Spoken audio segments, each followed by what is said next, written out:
بسم اللہ الرحمن الرحیم۔ السلام علیکم ورحمۃ اللہ وبرکاتہ۔ عزیز طلباء و طالبات، بسم اللہ الرحمن الرحیم۔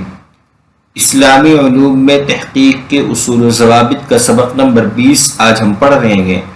اس سبق کا عنوان ہے تحقیق میں نگراں استاذ اور اس کی ذمہ داری۔ یعنی آج کے اس سبق کو ہم نگراں استاذ سے متعلق پڑھیں گے، کیونکہ نگراں استاذ کا بہت ہی اہم کردار ہوتا ہے تحقیق میں، اس لیے اس کے بارے میں بھی واقفیت ضروری ہے۔ ایک طالب علم ریسرچ میں آنے والے اسکالر کے لیے ضروری ہے کہ وہ نگراں استاذ کے بارے میں سمجھے کہ نگراں استاذ کا طالب علم سے کیا رشتہ ہونا چاہیے، نگراں استاذ کی ذمہ داری کیا ہوتی ہے، نگراں استاذ کا کام کیا ہوتا ہے، جس کو انگریزی میں سپروائزر کہتے ہیں۔ اس کی تفصیل ہم سمجھتے ہیں کہ نگراں استاذ کا تقرر۔ علمی مقالے کے لیے نگراں تحقیق عام طور پر اسی مضمون کے استاذ کو منتخب کیا جاتا ہے جس میں طالب علم تحقیق کرنا چاہتا ہے، جبکہ ایم فل اور پی ایچ ڈی کے مقالے کے نگراں کی تقرری کے بارے میں کوئی خاص قاعدہ و قانون متعین نہیں۔ یعنی ایم اے کی جو مقالہ ہوتا ہے اس میں عام طور سے جو موضوع، جیسے کوئی معیشت کا پڑھا رہا ہے، کوئی تفسیر پڑھاتا ہے یا کوئی جو ہے حدیث پڑھا رہا ہے، تو اب اگر طالب علم کو حدیث پہ مقالہ لکھنا ہے تو حدیث کے جو استاذ ہے وہی اس کے نگراں ہوں گے، یہ کنفرم ہے، اس میں کوئی دو رائے نہیں۔ یا معیشت کے جو استاذ ہیں وہ معیشت کے مقالے کے نگراں ہوں گے، جبکہ ایم فل اور پی ایچ ڈی کے مقالے کے نگراں کی تقرری کے بارے میں اس طرح کا کوئی خاص قاعدہ نہیں ہے۔ یہ ضروری نہیں ہے کہ جو استاذ ایم اے یا بی اے میں حدیث پڑھاتا ہے تو پی ایچ ڈی بھی وہ صرف حدیث کے موضوع پہ کرائے، وہ کسی اور موضوع پہ بھی پی ایچ ڈی کرا سکتا ہے۔ یعنی اس کا استاذ کسی اور موضوع پہ بھی طالب علم کو اپنے یہاں رکھ سکتا ہے پی ایچ ڈی کے لیے، پی ایچ ڈی اور ان کے لیے۔ اب استاذ کا تقرر، یعنی استاذ کسی ایک خاص شاگرد کے ساتھ اس کا تعلق کیسے ہو، بعض جامعات یہ اختیار طالب علم کو دے دیتی ہیں کہ وہ جسے چاہے اپنے مقالے کا نگراں بنا لے۔ بعضا اس کی آخری منظوری کے لیے بورڈ آف اسٹڈیز میں معاملہ پیش کیا جاتا ہے، جبکہ کچھ جامعات نگراں کی تقرری کا معاملہ صدر شعبہ کے سپرد کر دیتی ہیں۔ یعنی ایک تو طریقہ یہی ہے کہ پہلے یا تو استاد شاگرد آپس میں بات طے کر لیتے ہیں کہ ان کے انڈر میں ریسرچ کریں گے، اور اس کے علاوہ بعض جگہوں پہ یہ ہوتا ہے کہ صدر شعبہ کو اختیار ہوتا ہے کہ وہ اسٹوڈنٹ کو، اسکالر کو جس کے انڈر میں چاہے بھیج دے۔ لیکن صورت جو بھی ہو، وہ فائنل جو ہے بورڈ آف اسٹڈیز میں جا کر کے طے ہوتا ہے کہ کس اسٹوڈنٹ کے سپروائزر یا نگراں تحقیق کون استاذ بنے گا۔ یہ بورڈ آف اسٹڈیز، جو ڈپارٹمنٹ کی بورڈ آف اسٹڈیز ہوتی ہے، ریسرچ ایڈوائزری کمیٹی ہوتی ہے، اس میں جا کر کے فائنل طے ہوتا ہے کہ کون نگراں بنے گا کس کا۔ بہرحال جو بھی صورت ہو، یہ ضروری ہے کہ نگراں تحقیق اس فن کا ماہر ہو۔ تقرر کے اندر اس بات کا لحاظ رکھنا چاہیے کہ جس موضوع پر ایک طالب علم پی ایچ ڈی کر رہا ہے، اس موضوع کا نگراں اسی استاذ کو بنایا جائے جو اس فن کا ماہر ہو اور تحقیق کے میدان میں گراں خدمات سر انجام دے چکا ہو، اور محقق کے موضوع تحقیق پر اس کی دسترس ہو۔ محقق اور نگراں کا رشتہ۔ طالب علم اور نگراں تحقیق کے درمیان ادب اور پرخلوص رہنمائی کا رشتہ ہونا چاہیے۔ محقق طالب علم اپنے نگراں استاذ کا دل و جان سے احترام کرے اور نگراں استاذ پورے خلوص سے اسے رہنمائی عطا کرے۔ محقق طالب علم کے فرائض میں شامل ہے کہ وہ اپنے نگراں استاذ کی نصیحتوں پر عمل کرے اور اپنی مشکلات و مسائل سے اسے آگاہ کرتا رہے۔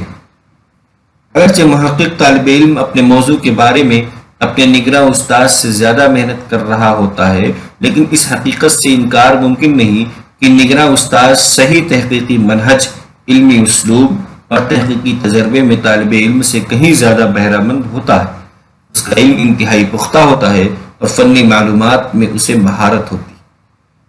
یعنی محقق اور نگراں استاذ میں رشتہ، سب سے پہلا رشتہ یہ ہونا چاہیے کہ ادب کا رشتہ اور خلوص کا رشتہ دونوں ایک دوسرے سے متعلق خلوص رکھیں، اور طالب علم نگراں استاذ کو دل و جان سے استاذ مانے اور ان کا احترام کرے جس طریقے سے استاذ کا احترام ہوتا ہے۔ اور دوسری بات یہ کہ طالب علم ہمیشہ اپنے استاد نگراں استاذ کی نصیحت پر عمل کرے، اور تحقیق میں اس کو جو مشکلات پیش آئیں یا جو مسائل پیش آئے ان مسائل سے انہیں آگاہ کرتا رہے۔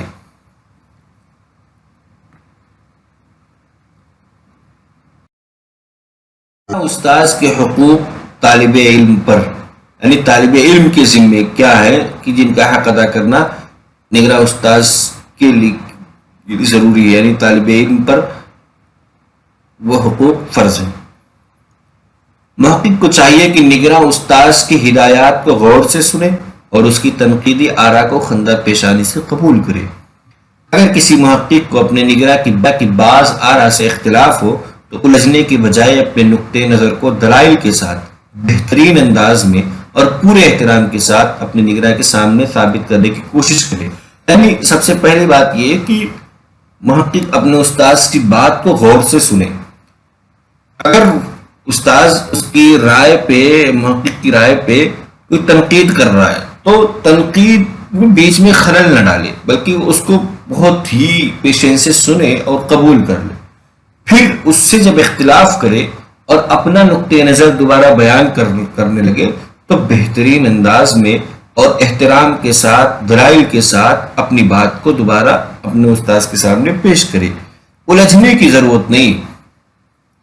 اس تحقیقی کام کے دوران محقق کے لیے لازم ہے، تیسری بات، وہ اپنے نگراں استاذ سے مستقل رابطہ رکھے۔ یہ طالب علم کے لیے ضروری ہے، یہ استاذ کا حق ہے کہ طالب علم اس کے رابطے میں رہے۔ اور بہتر یہ ہے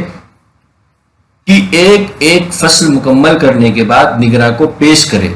جو تحریر کی تسوید و تحریر کا مرحلہ ہو تو وہ ایک فصل مکمل ہونے کے بعد ہی دوسرا فصل شروع کرے، اور جب ایک فصل مکمل ہو جائے تو استاذ کو چیک کرنے کے لیے دے دے، ان سے ضروری ہدایات لے، اور جب تک وہ پہلی فصل کی تحقیق کے معیار پر پورا اترنے کی منظوری نہ دے دے تب تک وہ دوسری فصل پر کام شروع نہ کرے، اور اس طرح ایک ایک کر کے تمام فصلوں کو مکمل کرتا چلا جائے۔ تحقیقی کام مکمل کرنے اور مقالے کا مسودہ تیار کرنے کے بعد ضروری ہے، طالب علم کے لیے ضروری ہے، محقق طالب علم کے لیے، کہ کمپوزنگ اور جلد بندی کے لیے نگراں کی اجازت حاصل کی جائے، یعنی فائنل یہ پوچھا جائے کہ اب یہ کام مکمل ہو گیا ہے، کہ اس کو جلد بندی اور کمپوزنگ کے لیے دے دیا جائے۔ نگراں استاذ کا کردار شروع ہی سے شامل حال اور اثر انداز ہوتا ہے۔ چنانچہ طالب علم مقالہ لکھنے کے لیے موضوع کا انتخاب کرتا ہے تو استاذ اس کو اس موضوع کے تمام پہلوؤں سے آگاہ کرتا ہے۔ ظاہر سی بات ہے، جو استاذ کو تجربہ ہوگا وہ ہر اعتبار سے بڑا ہوتا ہے، تو استاذ کو اس موضوع جو متعلق تجربہ ہوگا وہ طالب علم محقق کو تو ہو نہیں سکتا۔ اب موضوع تو طے ہو گیا، طالب محقق کو اس سے دلچسپی بھی ہے، تمام چیزیں ہیں، اس کا مطالعہ بھی ہے، لیکن موضوع کے جو جہات ہوتے ہیں کہ اس کے منفی پہلو اور اس کی وسعت اور اس سے متعلق مواد، مصادر و مراجع، ان تمام چیزوں پہ استاذ کی نظر ہوتی ہے۔ وہ اس سے آگاہ کرتا ہے کہ اس سے متعلق کتنے مصادر ملیں گے، کہاں ملیں گے، کیسے ملیں گے۔ یہ تمام چیزیں استاذ کی ذمہ داری ہوتی ہیں، استاذ کے کردار میں شامل ہیں چیزیں۔ کیونکہ بسا اوقات ایسا ہوتا ہے کہ اسی موضوع پر طالب علم جس طرح تحقیق کرنا چاہتا ہے اس سے پہلے اسی طرح پر تحقیق ہو چکی ہوتی ایسا بھی ہوتا ہے کہ متعلقہ موضوع اتنا اہم نہیں ہوتا کہ اس پر بہت زیادہ محنت کی جائے، اور کبھی ایسا ہوتا ہے کہ کسی موضوع پر تحقیق کرنے کے لیے دوسری زبانوں میں لکھی گئی کتابوں کی طرف مراجعات کرنی پڑتی ہے اور طالب علم وہ زبانیں سمجھتا ہی نہیں۔ اس میں بھی استاذ رہنمائی کرتا ہے کہ وہ دوسری انگریزی زبان میں ہے، عربی زبان میں، فرینچ میں ہے، پھر اس کا ترجمہ ہے کہ نہیں ہے، یہ چیزیں استاذ بتاتا ہے۔ موضوع کا انتخاب در حقیقت طالب علم ہی کی ذمہ داری ہے، لیکن اس میں بھی کوئی حرج نہیں کہ نگراں استاذ اس بارے میں طالب علم کی رہنمائی کرے اور اسے کوئی ایسا مفید مشورہ دے کہ وہ اس کی روشنی میں مقالے کے لیے مناسب موضوع کا انتخاب کر سکے، یعنی مقالے کا جو موضوع ہے اس سے متعلق مشورہ بھی دے سکتا ہے اور فائنل بھی کرنے کا اختیار ہو۔ نگراں استاذ سے رابطہ۔ جب نگراں استاذ اور طالب علم کا موضوع کے انتخاب پر اتفاق ہو جائے تو اب طالب علم کو چاہیے کہ وہ ان سے مستقل رابطے میں رہے تاکہ استاذ کو ان تمام مراحل کا علم ہو جو طالب علم طے کر رہا ہے، اور طالب علم جیسے جیسے آگے بڑھے اور جتنی ترقی کرے وہ مکمل طور پر استاذ کے علم میں ہو۔ جو طالب علم استاذ سے وقتاً فوقتاً ملاقات کرتا ہے وہ استاذ کی مہارت اور اس کی رہنمائی سے بہت زیادہ استفادہ کر سکتا ہے، اور اسے یہ بھی معلوم ہوتا ہے کہ اس نے کہاں تک سفر کیا ہے، کیونکہ وہ اپنا سارا کام استاذ کی ہی نگرانی میں کر رہا ہوتا ہے، اور یہی طریقہ استاذ کے لیے بھی پسندیدہ اور آسان ہوتا ہے، چنانچہ آخر میں اسے صرف سرسری نظر سے مقالہ دیکھنا پڑتا ہے۔ مقالے کی تمام باریکیاں اسے پہلے سے معلوم ہو چکی ہوتی ہیں، پورا مقالہ اس کی نظر سے گزر چکا ہوتا ہے، اور وہ لمحہ بلمحہ غلطیوں کی نشاندہی اور درستی کر چکا ہوتا ہے جو ساتھ ساتھ مقالے میں روب عمل لائی جا چکی۔ یعنی یہ تمام فائدے اس وقت ہوتے ہیں جب طالب علم استاد سے وقتاً فوقتاً ملتا رہتا ہے، ملاقات ہوتی رہتی ہے ان کی۔ استاذ کی ذمہ داری۔ ایسا نگراں استاذ جو اپنے طالب علم کے ساتھ خیر خواہی کا جذبہ رکھتا ہو، اسے چاہیے کہ محقق طالب علم کی طرف خصوصی توجہ رکھے، اس کے ساتھ اعتدال کا برتاؤ کرے، نہ زیادہ سختی کرے نہ زیادہ نرمی۔ استاذ طالب علم کے ساتھ طے کیے جانے والے اوقات مقررہ کا خاص خیال رکھے اور مناسب رہنمائی کے لیے اسے کافی وقت دے۔ نگراں استاذ کی ایک ذمہ داری یہ ہے کہ وہ طالب علم کو اس کی تحقیق کے مصادر و مراجع کے بارے میں رہنمائی کرے، نیز اسے چاہیے کہ ہمیشہ محقق طالب علم کی حوصلہ افزائی کرے، اس کا تحقیقی کام خواہ کتنا ہی ناقص کیوں نہ ہو کبھی اس کی حوصلہ شکنی نہ کرے، اپنی ذاتی آراء کو محقق پر مسلط کرنے سے اجتناب کرے، کیونکہ محقق طالب علم ہی اول و آخر اپنے مقالہ کے بارے میں ذمہ دار ہوتا ہے۔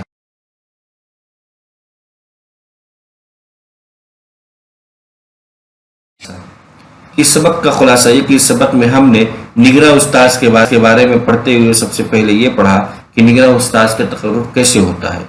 پھر یہ پڑھا کہ محقق اور نگراں استاذ کے بیچ رشتہ کیا ہوتا ہے، پھر یہ پڑھا کہ نگراں استاذ کے حقوق طالب علم پر کیا کیا ہے، پھر یہ پڑھا کہ نگراں استاذ کا کردار کیا ہوتا ہے، اس کے بعد یہ دیکھا کہ نگراں استاذ سے رابطہ رکھنے میں کیا فائدے ہیں طالب علم کے، اور آخر میں یہ پڑھا کہ نگراں استاذ کی ذمہ داری کیا ہے، جن کا ادا کرنا نگراں استاذ کے لیے